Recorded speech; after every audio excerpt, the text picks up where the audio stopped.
여러분 제일 기다리는 명절이 있다면 어떤 명절입니까? 우리 어린 친구들은 아마도 설날을 제일 기다리리라 생각합니다. 왜냐하면 설날에는 세뱃돈을 받을 수 있기 때문입니다. 어떤 분은 이와 달리 또 한 해의 수확을 거두는 추석을 좋아할 수도 있을 겁니다. 우리나라 명절 중 이 많은 사람들이 이동하는 이 명절은 이 설날과 추석입니다. 이스라엘에서도 우리의 명절처럼 전국의 사람들이 이 이동하는 절기가 있었습니다. 오늘 본문은 두 가지 이 명절을 우리에게 알려주는데 77절과 수장절입니다. 여기에 오늘 본문 바로 앞 출애굽기 34장 18절은 하나의 절기를 더 알려주는데 바로 무교절입니다. 이 무교절, 77절, 수장절은 이스라엘의 3대 절기입니다. 유월절과 무교절을 구분하는 성경 본문도 있지만 보통은 무교절과 이 유월절은 동일한 의미로 언급되는 것을 볼 수 있습니다. 그러니까 유월절이 무교절이라고 이제 여기곤 합니다. 이 나머지 두 절기 역시 성경에서 다른 명칭으로 언급되는 것도 볼 수 있습니다. 오늘 본문 같은 경우 77절은 맥추절이라고 알려줍니다. 다른 본문에서도 맥추절이라고 알려주는 것을 볼 수 있습니다. 신명기 16장은 수장절이 아니라 초막절이라고 또 설명하는 것을 볼 수가 있습니다. 이스라엘 3대 명절인 무교절, 77절, 수장절은 이스라엘 가운데 하나님이 베푸신 은혜를 기억하고 감사하는 절기입니다. 무교절은 애굽에서의 고통과 출애굽의 기대와 기쁨을 기억하는 절기입니다.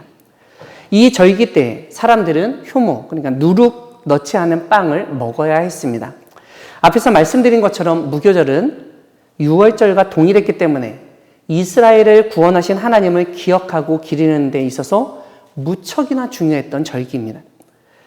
맥추절은 오늘 본문이 알려주듯 맥추의 초실절, 즉 보리의 첫 추수를 이제 누리고 그 감격을 이제 나누고 하나님께 감사하는 절기입니다.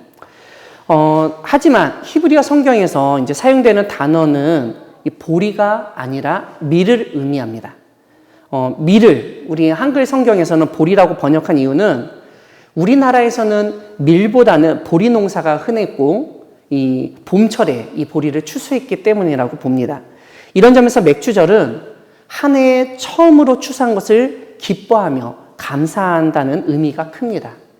또한 맥추절은 77절이라고도 부르는데 왜냐하면 첫 이삭을 벤 후 이 7주가 지난 다음 날 지키는 절기였기 때문입니다.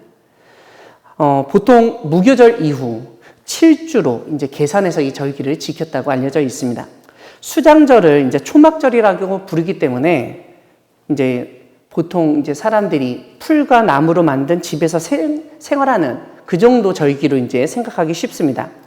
성경은 초막절은 이스라엘이 광야에서 생활한 때를 기억하며 하나님의 인도하심과 보호하심에 감사드리는 절기로 이해하곤 합니다. 하지만 수장절은 추수한 곡식을 저장하는 것과도 관련이 있습니다. 무엇보다 오늘 본문 22절에서 새말에는 수장절을 지키라 이렇게 말씀하셨는데 여기서 새말이라 이렇게 이제 번역한 히브리어는 해가 바뀔 때를 의미합니다. 그러므로 한 해의 마지막이라고 이제 볼 수 있습니다. 만약 그렇다면 새말, 이 해가 바뀔 때 지켜야 되는 수장절은 한 해의 마지막에 지켜야 하는 절기입니다.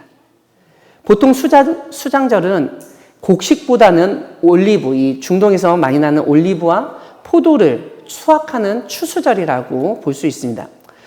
이와 함께 수장절은 한 해의 마지막 추수로 수확한 것들을 창고에 모아드리는 것과도 관련이 있습니다.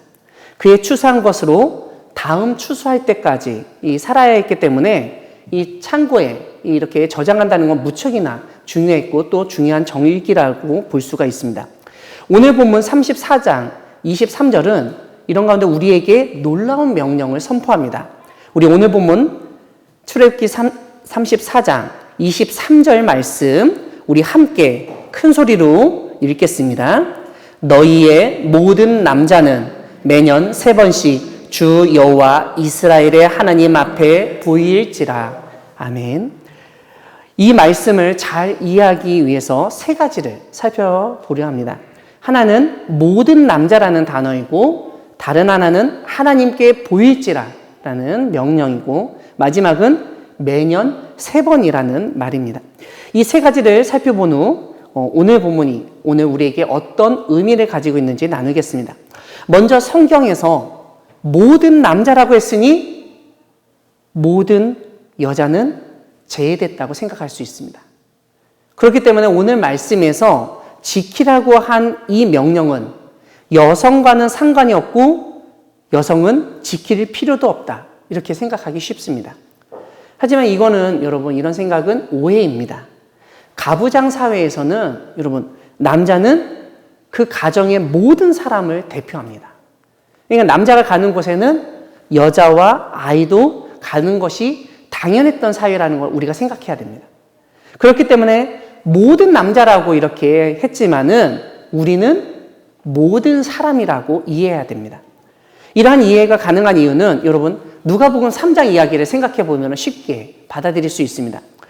예수님의 부모도 해마다 6월절이 되면 예루살렘으로 갔다고 알려줍니다. 근데 예수님도 12살 때 이 절기의 관례를 따라서 함께 올라갔다고 설명하고 있기 때문입니다. 남자만 가야 됐으면 요셉만 가야 됐죠. 요셉만 절기를 지키러 예루살렘에 혼자 간 것이 아니라 부인인 마리아도 가고 아들인 예수님도, 어린 예수님도 갔던 것을 볼 수가 있습니다. 그러므로 우리는 성경을 읽을 때 모든 남자라는 문자에만 집착할 것이 아니라 이 단어가 포함하고 있는 의미를 살펴서 이해할 필요가 있습니다. 마찬가지로 신약 성경에서 형제라고 되어 있는 본문이 많이 있는데, 대부분의 경우 이 형제라고 하는 것은 형제 자매를 의미하고 우리는 또 그렇게 이해해야 합니다. 두 번째로 하나님 앞에 보일지라라는 이 말씀은 하나님 앞에 나오라는 뜻입니다. 하지만 하나님은 보이지 않는 분이십니다. 어디에 계신지 모르기 때문에 우리가 알 수가 없어서 나가기가 쉽지 않죠. 그래서 보통 하나님이 계신 곳에 가다라는 말로 이해를 했습니다. 우리가 잘 알듯 하나님이 계신 대표적인 곳이 있죠. 성막, 성전이 있습니다. 이런 점에서 하나님 앞에 보이려는 사람은 성막이든 성전이든 그곳으로 가야 했습니다. 오늘 본문은 이것이 이스라엘, 하나님의 백성의 의무라고 알려줍니다. 세 번째로 매년 3번이라는 말은 그 일을 매번 반복해서 지켜야 한다는 뜻으로 볼 수 있습니다. 다시 말씀드리면 1년에 3번씩 성막이든 성전이든 거기에 나아가서 하나님 앞에 각 사람의 얼굴을 비추어야 한다는 것입니다. 물론 3번이라고 정한 이유는 무교절, 칠칠절, 수장절, 이 3번의 절기마다 하나님께 나와야 했기 때문입니다. 그리고 이 절기들은 해마다 돌아오기 때문에 매년 반복해서 지켜야 되는 겁니다. 앞에서 말씀드렸다시피 우리나라의 경우 민족의 대이동이 진행되는 명절은 설날과 추석입니다. 근데 사실 1년에 2번 고향 가는 것도 쉽지만은 않습니다. 아무리 명절 연휴가 있다 하더라도 직장 생활이나 사업으로 바쁘고 힘들고 일정을 다 맞춰서 온 가족이 이동하기란 쉽지가 않습니다. 이런 상황에서 이런 생활을 하고 있는 사람들에게 절기를 지키라, 1년에 3번은 꼭 하나님 앞에 나오라는 이 출애굽기 34장의 말씀은 보통 사람들이 생각할 때 가깝게 느껴지지 않는 말씀이라고 할 수 있습니다. 무엇보다 오늘 본문에서 언급하는 이스라엘의 상황은 오늘날 우리의 상황과도 또 맞지 않아서 큰 거리감이 있는 게 사실입니다. 특별히 오늘 본문은 농경사회, 농경문화를 전제로 하고 있습니다. 그렇지만 오늘날 우리는 농경사회가 아니라 정보산업사회에 살고 있고 농경문화가 아니라 도시문화, 소비문화 속에서 살고 있기 때문입니다. 지금 대부분의 사람들은 여러분, 이 도시에 사는 사람들 치고 농사 짓는 분들은 거의 없습니다. 그러니까 수확할 일도 없습니다. 그러니까 농사와 관련된 절기를 지킬 이유가 없습니다. 이러한 거리감 때문에 오늘 성경 본문을 우리가 어떻게 이해하고 받아들여야 하는지 고민하게 됩니다. 이 본문을 이해하기 위해서 그래서 고대 이스라엘 사람들은 이 말씀을 어떻게 이해했는지 먼저 살펴봐야 합니다. 그래야 우리 역시 이 말씀을 이해하고 우리의 삶 가운데 적용하고 또 지킬 수 있게 될 것입니다. 우리가 새벽 식탁 창세기 강의에서 확인했지만 이스라엘 사람들은 원래 농사하는 사람들이 아니었어요. 목축하던 사람들이었습니다. 애굽에 내려갔던 이 야곱의 자손들 역시 목축업에 종사했습니다. 그런 이스라엘 백성이 출애굽한 이후 광야에서 방황하고 방랑을 하다가 약속의 땅에 들어가서 정착을 했습니다. 그리고 대부분의 이스라엘 사람들은 그 정착한 땅에서 목축업을 하지 않고 농업으로 직업을 바꿨습니다. 오늘 본문은 가나안 땅에 정착해서 농사짓던 이스라엘 백성들이 지켜야 하는 말씀이었습니다. 그들은 농사를 짓고 추수를 하는 가운데 하나님께서 베푸신 은혜에 감사해야 했다는 거예요. 그러한 감사를 표현하는 행동은 매년 절기마다 하나님 앞에 나와 얼굴을 보이는 것이었습니다. 출애굽기는 이러한 절기를 반드시 지켜야 할 계명으로 가르치고 선포합니다. 다만 오늘 본문의 분위기를 보면 당시 이스라엘 사람들이 가나안 땅 전체를 차지하고 안정적으로 생활하지는 않았던 것을 알게 됩니다. 그러니까 일부만 차지하고 농사를 짓고 있었던 것으로 여겨집니다. 그러니까 아직 가나안 땅 전체를 정복하지 못한 상황이라고 볼 수 있습니다. 그래서 24절을 보면 하나님은 이방 나라들을 이스라엘 앞에서 쫓아내시고 이스라엘의 지경을 넓히시겠다고 말씀하십니다. 이것은 이 이스라엘이 가나안 땅을 정복하기 위해서 이스라엘의 지경, 그러니까 이스라엘의 영토가 더욱 커지게 하시겠다는 약속입니다. 하지만 24절 뒷부분을 보면 이렇게 이스라엘이 추수하는 땅을 다른 사람들도 욕심내고 탐하고 있었다는 것을 알게 됩니다. 이런 상황에서 매년 3번씩 하나님이 계신 곳으로 이스라엘의 모든 사람들이 가서 예배를 드린다는 것은 어찌 보면 무모하고 대책이 없는 행동으로도 보일 수가 있습니다. 왜냐하면 지금 누군가가 땅을 차지하려고 욕심을 부리는 상황에서 하나님이 계신 성막이나 성전이 있는 먼 길을 떠나는 것은 그 땅을 지키려는 의지가 없는 것으로 보이기 때문입니다. 어찌 보면 그냥 그 땅을 가져가라고 내버려 두는 것으로 보일 수도 있는 거예요. 물론 추수를 했기 때문에 당장 곡식이나 과일을 빼앗길 일은 없겠지만 다른 사람들이 그 땅을 차지할 가능성은 커집니다. 아마도 땅을 침범하거나 빼앗으려는 사람들 때문에 이스라엘 사람들은 절기를 지키기를 두려워하거나 불안해했을 것입니다. 이런 두려움과 불안에 빠지기 쉬운 이스라엘 백성에게 하나님은 네가 매년 3번씩 여호와 내 하나님을 뵈려고 올 때 아무도 네 땅을 탐내지 못하리라고 말씀하시면서 안심하게 하시는 것을 볼 수 있습니다. 사랑하는 광야교회 성도 여러분, 하나님은 이스라엘 백성에게 추수와 관련해서 77절과 수장절을 지키라고 말씀하셨습니다. 무엇보다 매년 3번씩 여호와 이스라엘의 하나님 앞에 보일지라고 말씀하셨습니다. 이것은 그동안 농사를 지으면서 수고했던 이스라엘 백성이 하나님 앞에 나와 하나님을 만나고 지금까지 그들을 도우시고 지키시며 은혜를 베푸신 하나님께 감사해야 함을 일깨우는 말씀입니다. 그리고 그들이 농사 짓고 있는 그 땅은 사실 하나님이 주신 땅이고 그 땅도 하나님이 지켜주시고 하나님이 넓혀주신다는 사실을 상기시켜 주시는 것을 볼 수가 있습니다. 여러분, 땅은 거짓말을 하지 않는다는 옛말이 있습니다. 땀을 흘리는 만큼 땅은 그대로 갚아준다는 경험에 근거한 말입니다. 콩 심은 데 콩 나고 팥 심은 데 팥 난다는 말도 있습니다. 누구도 부인할 수 없는 사실입니다. 그래서 콩을 심어 놓고 그 땅에서 벼가 자라도록 바라면 안 되는 겁니다.